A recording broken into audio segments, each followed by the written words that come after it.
Alright, let's check out this SGA play from last night. I do have the audio muted, or Adam Silver is going to stick his thumb up my butt and take down my whole channel. And he'll probably sue me too. Let's check it out. SGA is coming up, gets in the paint against Al Horford, gets a little bump by Al Horford. Even on the original angle, doesn't really look like a foul.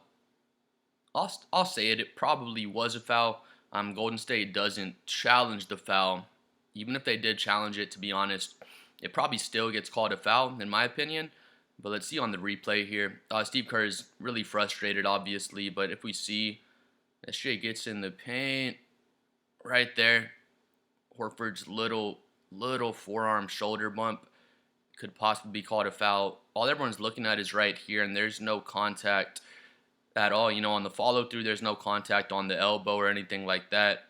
But if we replay it, obviously Steve Kerr and the Warriors were mad. I don't like the call either. I don't think it was, any hard foul or an egregious foul. But again, we'll replay it right there.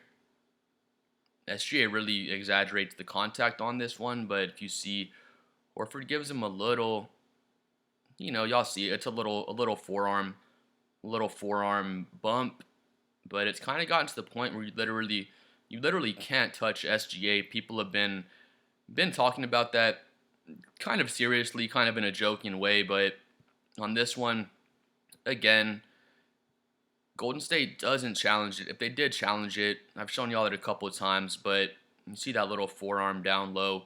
Al Horford's right arm, if y'all look, I won't even say it gave him a push, really. It was more just, it's what people always do on defense, pretty much. You put your forearm there so they don't bump you off your spot too much. But again, if the Warriors would have challenged it, they would have, I'm pretty much 99% sure they wouldn't have changed the call. They would have called that little forearm contact by Al Horford.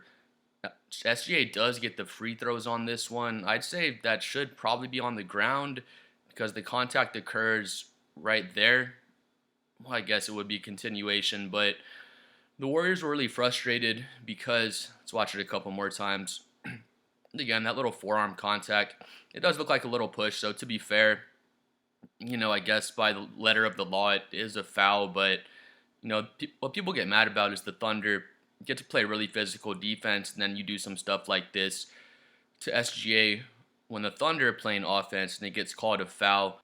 But like I was saying, the Thunder get to play a lot more physical defense than their opponents get to play a lot of the time, and then SGA gets a lot more favorable calls than a lot of other stars in the league other than Luka Doncic. Luka honestly gets the best whistle in the entire NBA, and it really frustrates me. His flopping foul baiting style of play. You can call this a flop foul baiting, whatever you want to call it. I would call this more foul baiting. SGA felt the contact, and I hate to say it, but it was a really soft foul, but by the letter of the law, it was technically a foul. The Warriors were really frustrated because there's an official on the baseline. The baseline official doesn't call this a foul, which again, I personally thought it should be a play on. If they challenge it, the call does stand. It does stand as a foul, so I wouldn't argue that. But I personally think this should be a play on. SGA felt very mild contact from Horford's forearm, and then he exaggerated the contact greatly, goes into a fall away, and then he made no contact on the second action as far as SGA's follow through, and that's what everyone was looking at.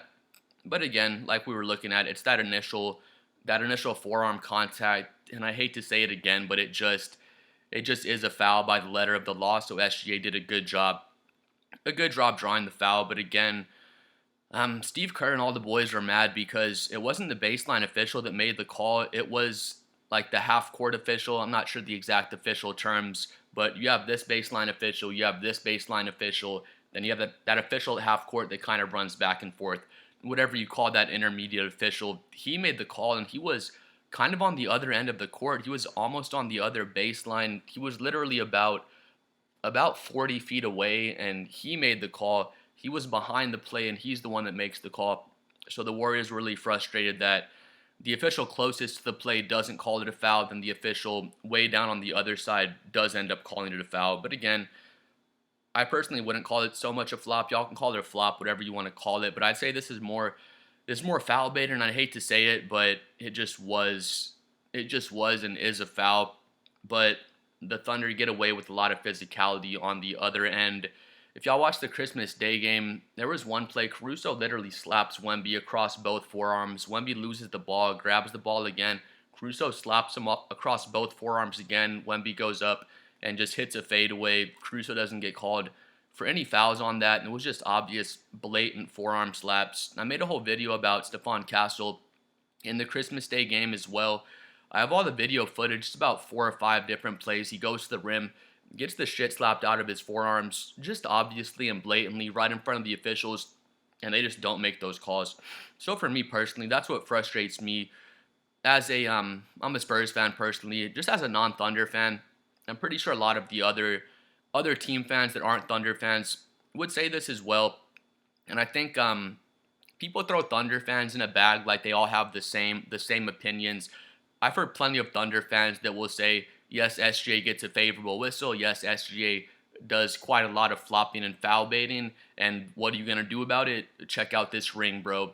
If you don't like it, then beat us. And I really appreciate Thunder fans with that, that mentality where it's like, yeah, SGA flops and foul baits, and too bad, bro, you can't beat our team. We get away with more physical defense than other teams, and too bad, bro, you can't beat our team.